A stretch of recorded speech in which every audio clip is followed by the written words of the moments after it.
உங்கள் தலையை கத்த நிமிர்த்த போகிறார்.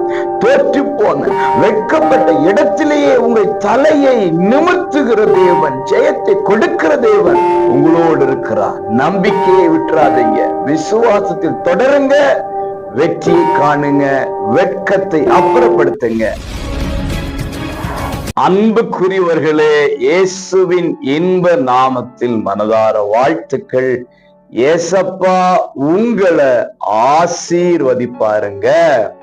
ரோமர் 9:33 அவரிடத்தில் விசுவாசமாயிருக்கிறவன் எவனோ அவன் வெட்கப்படுவதில்லை என்று எழுதியிருக்கிறபடி ஆயிற்று. பிரியமானவர்களே, ஏசப்பாவை விசுவாசிக்கிறீங்களா? ஏசப்பா கொடுத்த வேத வார்த்தையை தேவ வார்த்தை என்று விசுவாசிக்கிறீங்களா? இந்த சூழ்நிலை மாறும், நான் நம்பி இருக்கிற இயேசு எனக்கு ஒரு அற்புதத்தை செய்வார், என் சூழ்நிலையை மாற்றுவார் என்று விசுவாசிக்கிறீங்களா? விசுவாசிக்க வேண்டும்.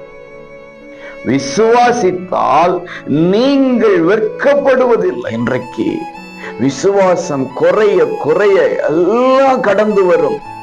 அவிசுவாசம் கடந்து வரும், நம்பிக்கையற்ற சூழல் கடந்து வரும், கேள்விக்குறிகள் கடந்து வரும், பயம் நிறைந்த வாழ்க்கையாக மாறும்.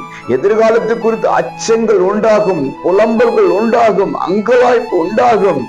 ஆனால் விசுவாசம் பெருக பெருக பெருக பெருக அதெல்லாம் டவுன் ஆயிருங்க. உங்கள் தலையை கத்த நிமிர்த்த போகிறார்.